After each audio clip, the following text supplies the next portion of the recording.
পারে না, মানে তো বলবে যে আমার বাচ্চাটা আছে বা নাই, আমার তো কেউ বলে না, আমি তো পাই না।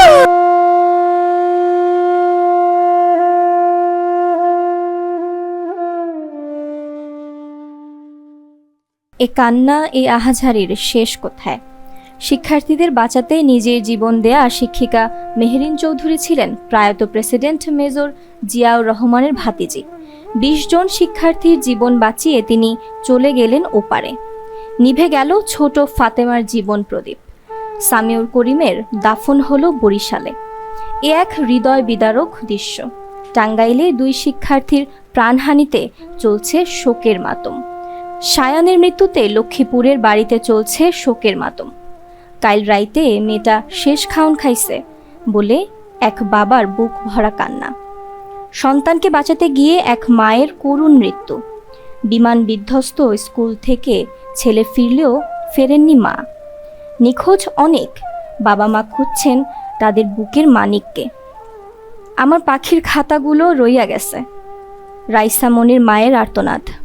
পাইলট তৌকিরের গ্রামের বাড়িতে চলছে শোকের মাতম। রাজশাহীতে চিরনিদ্রায় তিনি শায়িত।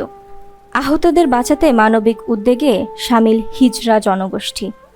তারা এসেছে রক্ত দিতে এবং আর্থিক সহযোগিতার জন্য। ক্ষমা চেয়ে শিক্ষার্থীদের সব দাবি মেনে নেওয়ার প্রতিশ্রুতি দিয়েছেন আইন উপদেষ্টা। শিক্ষা উপদেষ্টা পদত্যাগ দাবিতে শিক্ষা ভবন ঘেরাও করেছে শিক্ষার্থীরা। মাইলস্টোন ট্র্যাজেডি, এ পর্যন্ত শিক্ষার্থীর প্রাণহানির ঘটনা ৩১ জনে পৌঁছেছে। আহত প্রায় ১৬৫ জন। তাদের অধিকাংশ চিকিৎসাধীন। তাদের মাঝে ১৫ জনের অবস্থা আশঙ্কাজনক। প্রতিবাদ, তদন্ত ও বিচার দাবি হচ্ছে, যেখানে শিক্ষার্থীদের দাবি নিরাপত্তা ব্যবস্থা ও সরকারি দায়বদ্ধতা নিশ্চিত করা। সরকারের ঘোষণা ও আন্তর্জাতিক প্রতিক্রিয়া যেভাবে জোরদার, তা যেন ক্ষতিগ্রস্ত পরিবার এবং জনমনে একটু স্বস্তি দিতে পারে।